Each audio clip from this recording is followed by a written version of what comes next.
গাছিবৃন্দ সবাইকে আমার পক্ষ থেকে শুভেচ্ছা এবং অভিনন্দন। সবাই এসে আমাদের যে গুড় মেলাটা, এটা আপনাদের মেলা করে নিয়েছেন। এটা আসলে আমরা চৌগাছা উপজেলা প্রশাসনের মেলা আর বলতে চাই না, এটা আসলে আপনাদের সবার মেলা হয়ে গেছে। খেজুরের গুড় যেমন যশোরের ঐতিহ্য, এখন এই গুড় মেলাটা চৌগাছার একটা পরম্পরা বা ট্রেডিশন, যেটাই আমরা বলি, এটা হয়ে গেছে। মানে আমরা কিন্তু সারা বছর এই সময়টার জন্যই অপেক্ষা করি যে কখন গুড় মেলাটা আসবে। ঈদে যেমন মানুষের খুশি হয়, সেরকম একটা উৎসবের খুশি চলে আসে।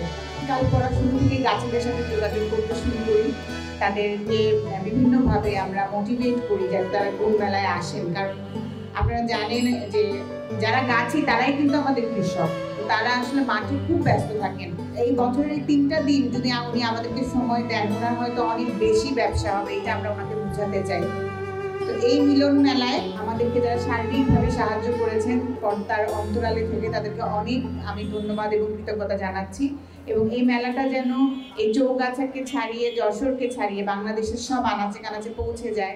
আমরা পরবর্তীতে এই গুড় নিয়ে যাতে আরও বেশি কিছু বাই প্রোডাক্ট তৈরি করা যায়। কারণ শুধুমাত্র গুড় হয়তো অনেকেই খাবেন না, কিন্তু গুড়ের তৈরি বিভিন্ন প্রোডাক্ট, এটা কিন্তু আমরা অনেক কাজে ব্যবহার করতে পারি।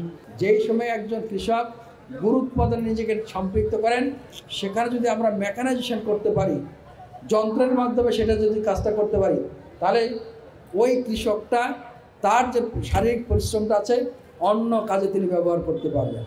বহুমুখী উৎপাদন কাজে সেটিকে ব্যবহার করা যায়, সেই চিন্তাগুলো যদি করা যেতে পারে।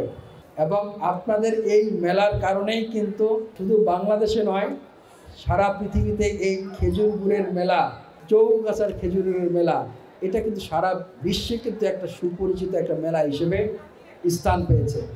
এই শিল্পকে যদি আমাদের ধরে রাখতে হয়, তাহলে বাংলাদেশ সরকারের উপজেলা প্রশাসনের পক্ষ থেকে, কৃষি অফিসারের পক্ষ থেকে সঠিক গাছি কারা, তাদের কিছু আর্থিক বেনিফিট প্রয়োজন। যদি আমরা দিতে পারি, তাহলে আমাদের দিন দিন ক্রমান্বয়ে এই শিল্পটা আবার পূর্বের জায়গায় আমরা নিতে পারবো। সারা বাংলাদেশের ভিতরে এই খেজুরের গুড়ের জন্য যশোর একটা বিখ্যাত, এবং খেজুরের গুড়টা একটা বিশেষ ধরনের গুড় এটা, এবং এটার বাজার শুধু বাংলাদেশ না, সারা পৃথিবীতে কিন্তু এর একটা কদর রয়েছে। কিন্তু আমরা জানি যে দীর্ঘদিন এই গুড়ের ব্যাপারে বা এই খেজুরের ব্যাপারে যশোরে এক ধরনের অবহেলা ছিল, এবং দিনে দিনে মানুষ এখান থেকে মুখ ফিরিয়ে নিচ্ছিল। আজকে অনেক ক্ষেত্রে দেখা যাচ্ছে গাছিও খুঁজে পাওয়া যাচ্ছিল না, পেশা পরিবর্তন হয়ে গেছিলো। কিন্তু এই 3 বছর এই গুড় মেলার আয়োজনের মধ্য দিয়ে আবার একটা প্রাণ সঞ্চার হয়েছে, এবং গাছই আবার ইন্টারেস্টেড হয়ে উঠছে। খেজুর গাছের নতুন করে কদর হচ্ছে, খেজুর গাছের চাষ হচ্ছে। মেলাকে কেন্দ্র করে শুধু খেজুর গুড়ই এখানে আসছে না, এর জন্য যে একটা উৎসাহ হচ্ছে, মানুষ গ্রাম থেকে, প্রত্যন্ত অঞ্চল থেকে সেজে এখানে আসছে, এটা একটা প্রাণবন্ত ব্যাপার। এই সমগ্র ব্যাপারটা যখন টিকে থাকে, তখনই একটা সমাজ জীবন্ত, তার প্রমাণ। তা আমি চাবো যে বেশি বেশি করে এই গুড় মেলা হোক এবং রাষ্ট্র সমাজ এগিয়ে আসুক। আমি আজ 40 বছর ধরে গাছ কাটি। এই গাছ কেটে আমার গুড় উৎপাদন করি। আমি নিজে হাটে গাছ কাটি, নিজে গাছ তুলে আমি এই গুড় সংরক্ষণ করি। এই গুড় আমার গুড় নির্ভেজাল গুড়। আমি এই চৌগাছা উপজেলায় গুড় বিক্রি করি। চৌগাছাতে সারা দেশে আমার গুড় বাড়ি থেকে চলে যায়। আমার গুড় কোনো সময় বাড়িতে পড়তে পার না। গুড় আমি এবছরে 500 টাকাতে শুরু করেছি, করে এখন নিচেই 350 এসে দাঁড়িয়ে গেছে। আমার এই নির্ভেজাল গুড়, এই দেখেন আমার গুড় নির্ভেজাল গুড়।